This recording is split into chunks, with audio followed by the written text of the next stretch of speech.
Hi, I'm Bailey with My Math Experts, and today I'm going to teach you how to solve the following inequality. 4x plus 5 is less than or equal to 3 plus 6x. So basically you solve this just like an equation. There's only one rule that's different about inequalities that we may or may not run into here. So first, let's get the x's over to the same side. So let's subtract this 4x over here. Whatever we do to one side, we got to do to the other. 4x minus 4x is 0. That cancels. We're left with 5 is less than or equal to 3 plus 6x minus 4x is 2x. Great. Now let's get all our constants over on one side.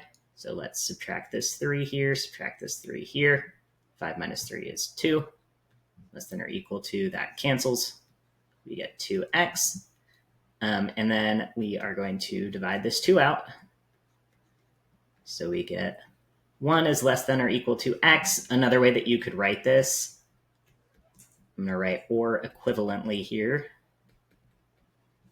You just have to make sure when you're flipping things around like this that the greater than side is facing the correct quantity. So we can see I always learned the crocodile mouth eats the bigger number. We can see the crocodile mouth is eating the x here. If we flip this around, we just want to make sure that the crocodile mouth is still facing the x. So 1 is less than or equal to x, or equivalently, x is greater than or equal to 1. Those two things mean the same thing. That would be your answer. Really briefly, I mentioned that there's one special thing about inequalities that's different from equations. I'm going to write over here a quick note.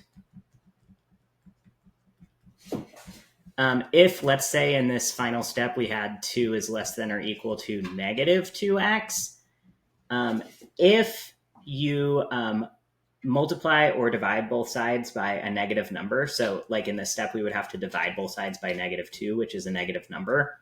The only thing that's different here is that you have to flip the inequality. So we would get a slightly different answer there.